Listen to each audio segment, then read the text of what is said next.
ఆ రోజు 2020 సంవత్సరంలో ఎన్జీటీకి మేము వెళ్ళి రాయలసీమ ఎత్తిపోతల పథకాన్ని ఆపాము.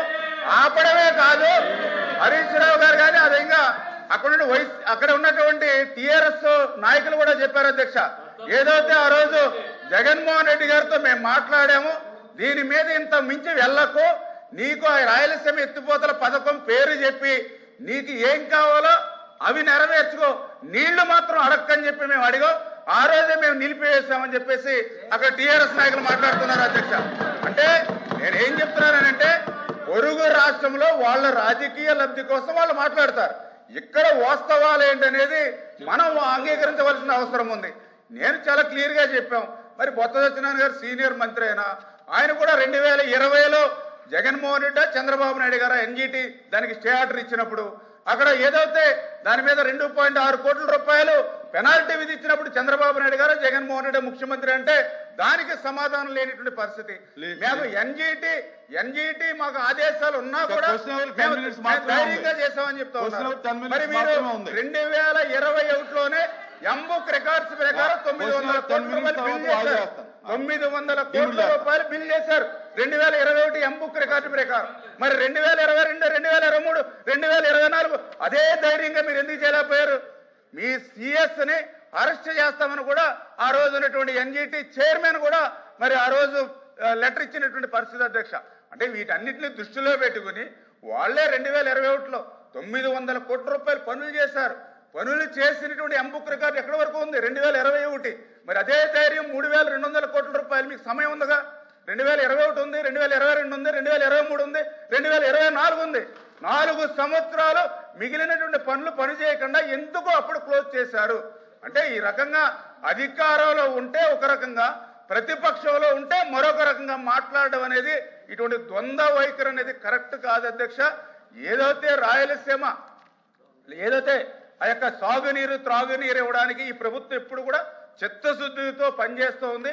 అందులో భాగంగానే ఏదైతే ఇప్పుడు జిఎన్ఎస్ఎస్ మరి సంబంధించినటువంటి ఏదైతే గౌరవ సభ్యులు అడిగారో ఆ జిఎన్ఎస్ఎస్ సంబంధించి కూడా మరి బనకచెర్ల టు గోరకల్లు, అదేవిధంగా గోరకల్లు టు అవుకు, ఇవన్నీ కూడా అవుకు టు గండికోట, ఇవన్నీ కూడా మేము ఈరోజు 80,000 క్యూసిక్ల నీరు సామర్థ్యం తీసుకెళ్లేటువంటి విధంగా ఈవేళ వైండింగ్ కానీ అదేవిధంగా లైనింగ్ పనులు కూడా ఈరోజు జరుగుతున్నటువంటి అధ్యక్ష.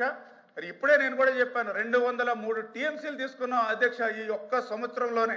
ఈరోజు రాయలసీమలో ఉన్నటువంటి జలాశయాలన్నీ కూడా జలకలతో ఇవాళ కలకలాడుతూ ఉన్నాయి అధ్యక్ష. ఈవేళ మేము రాయలసీమ వెళ్తూ ఉంటే అక్కడ రైతులు చెప్తూ ఉన్నారు, ఆ రోజు శ్రీకృష్ణదేవరాయల కాలంలో ఆ రోజు జలకలతో ఉట్టిపడేవి, మళ్ళీ ఇప్పుడు చంద్రబాబు నాయుడు గారి హయాంలో ఉట్టిపడుతున్నాయని చెప్పి ఈరోజు అక్కడ ఉన్నటువంటి చెప్తున్నటువంటి పరిస్థితి అధ్యక్ష. అదేవిధంగా ఏదైతే మెయిన్ కెనాల్ ఏదైతే ఉందో అంటే ఈ పనులన్నీ కూడా ఈవేళ ఈ యొక్క చంద్రబాబు నాయుడు గారు కూటమి ప్రభుత్వ అధికారంలోకి వచ్చిన తర్వాత ఈ పనులన్నీ జరుగుతున్నాయి అధ్యక్ష. నేను అడుగుతున్నా సూటిగా, ఆ రోజు 2014, 2019లో రాయలసీమకు మేము 12,000 కోట్ల బడ్జెట్ పెడితే 19, 24, 2,000 కోట్ల అధ్యక్ష. ఈ రోజు చెప్తూ ఉన్నారు.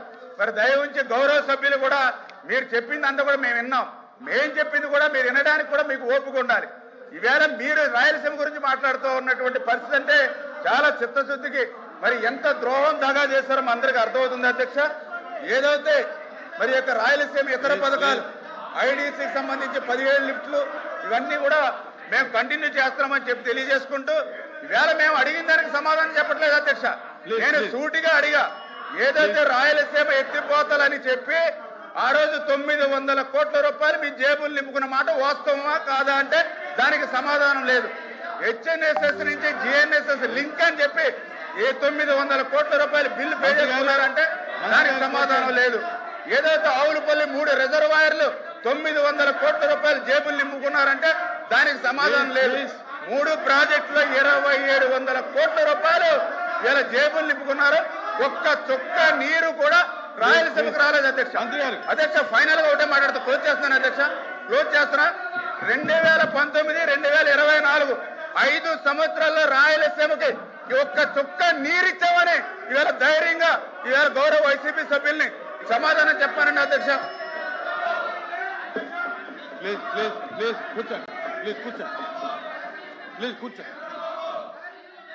కూర్చోండి. ప్లీజ్ కూర్చోండి. ప్లీజ్ కూర్చోండి. ప్లీజ్ కూర్చోండి. ఎల్ఓపి గారు అధ్యక్ష ప్లీజ్ కూర్చోండి. ప్లీజ్ కూర్చోవాలి మీరు. మంత్రి గారు ఆపండి. మంత్రి గారు ఇంతసేపు నేను అడిగింది సూటిగా ఒకే ఒక ప్రశ్న. అక్కడ రేవంత్ రెడ్డి గారు శాసనసభలో చెప్పారంటే హరీష్ రావు సమాధానం చెప్పారు. హరీష్ రావు సమాధానం రేవంత్ రెడ్డి సమాధానం. రేవంత్ రెడ్డి అనేవాడు బాధ్యత గల వ్యక్తి, ఒక రాష్ట్ర ముఖ్యమంత్రి. నేనే ఆపించాలని రాష్ట్ర ముఖ్యమంత్రి పేరు చెప్పినప్పుడు ఇక్కడున్న ముఖ్యమంత్రి ఇక్కడున్న మంత్రివర్గ సభ్యులు చెప్పవలసిన బాధ్యత ఈ రాష్ట్ర ప్రజానికి ఈ జాతీయ ఉంది. దాన్ని విస్తరించి వాళ్ళ మీద రాజగోపాల్ చెప్తారండి అధ్యక్ష. అధ్యక్ష అంటే మీ ఉద్దేశం మీ ద్వంద్వ వైఖరి ఈ రాజ్యం గురించి నీరు రావడం మీకు ఇష్టం లేదు. మీరు ఎడారిగా మాట్లాడలేదు ఉద్దేశం. ఆ ముఖ్యమంత్రి వచ్చి డెలిబరేట్ గా చెప్తే కాదు ఇది వాస్తవం కాదు ఇది కాదు అని చెప్పడానికి ఏం చెప్పడం అధ్యక్ష.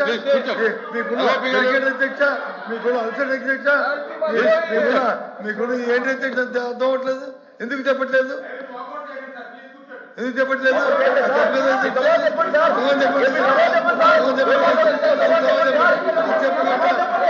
చెప్తారు అధ్యక్ష. సూటిగా సమాధానం చెప్పండి. ఎస్ సార్ నో అంతే. Yes sir no. కూర్చోండి కూర్చోండి కూర్చోండి సార్. ప్లీజ్ కూర్చోండి. వాకౌట్ చేయకండి. ప్లీజ్ కూర్చోండి సార్. వాకౌట్ చేయకండి.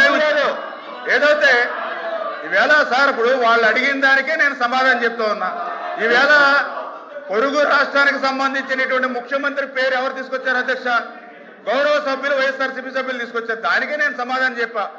ఏదైతే ఈరోజు మరి అక్కడ రేవంత్ రెడ్డి గారు ముఖ్యమంత్రిగా ఉంటే, జగన్మోహన్ రెడ్డి ముఖ్యమంత్రిగా ఉన్నప్పుడు కేసీఆర్ ముఖ్యమంత్రిగా ఉన్నాడు, హరీష్ రావు మంత్రిగా ఉన్నారు అధ్యక్ష. ఆ రోజు చాలా క్లియర్ గా కేసీఆర్ గారు చెప్పారు. అందులో పర్టికులర్ గా మన రాయలసీమ ఆ రోజునటువంటి మన మంత్రి ఇంటికి వచ్చి భోజనం చేసి ఆ రోజు ఆయన చెప్పారు అధ్యక్ష. ఏదైతే చాలా క్లియర్ గా రాయలసీమ వెనుకబాటుతనం పోవాలని అంటే గోదావరి జలాలు రావాలని చెప్పి కేసీఆర్ గారు కూడా ఆ రోజునటువంటి రోజా మంత్రి గారు ఇంటి దగ్గర చెప్పినటువంటి పరిస్థితి అధ్యక్ష. అదేవిధంగా హరీష్ గారు అయితే చాలా క్లియర్ గా చెప్పారు అధ్యక్ష. ఏదైతే ఆ రోజు జగన్మోహన్ రెడ్డిని మేమే ఒప్పించి ఆ రోజు వైఎస్ఆర్సీపీ నాయకులు కూడా చెప్పారు, మేమే ఎన్జీటీకి వెళ్ళి జగన్మోహన్ రెడ్డిని ఇంతకు మించి ముందుకు వెళ్ళొద్దని ఆదేశాలు ఇచ్చామని చెప్పి మరి అక్కడ ఉన్నటువంటి మరి కేసీఆర్ గారు కానీ హరీష్ రావు గారు కానీ మరి అక్కడ నాయకులు చెప్పారు అధ్యక్ష. అంటే ఈ రకంగా అధికారంలో ఉన్నప్పుడేమో రాయలసీమ ఎత్తిపోతల పథకాన్ని మర్చిపోయారు అధ్యక్ష 4 సంవత్సరాలు. ఇవాళ ప్రతిపక్షంలోకి వచ్చిన తర్వాత 11 సీట్లకు కూర్చోబెట్టిన తర్వాత ఇప్పుడు గుర్తొచ్చింది అధ్యక్ష. రాయలసీమ ఎత్తిపోతలు 11 సీట్లు ఇస్తేనే కానీ వీళ్ళకు గుర్తు రాలేదు అధ్యక్ష. ఎటు రాయలసీమ ఎత్తిపోతల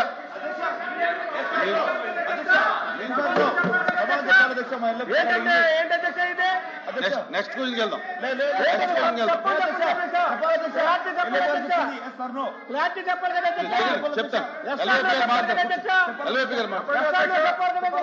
ఎల్ఓపి గారు కూర్చోమనండి.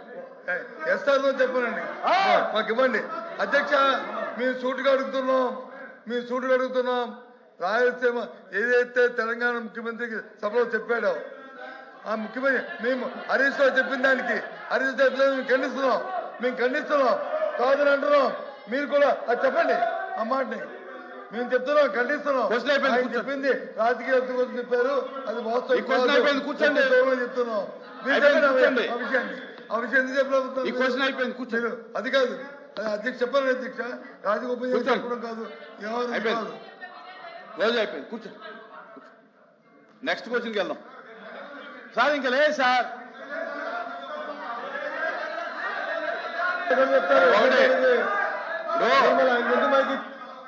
దయచేసి వినాలి. ఈ సభ నడపాలంటే ఉద్దేశం ఇరు పార్టీలుగా ఉండాలి. ఎవరు స్ట్రాటజీ వాళ్ళు వాడితే కనుక సభ నడపడం కష్టం. ఇప్పుడు స్ట్రాటజీల మీద సభ నడపాలంటే కష్టం. స్పీకర్ సార్ చెప్పండి. ఎఫ్ఎం గారు మొదటి రోజు బీఎస్సీలో మనం ఒక డిస్కషన్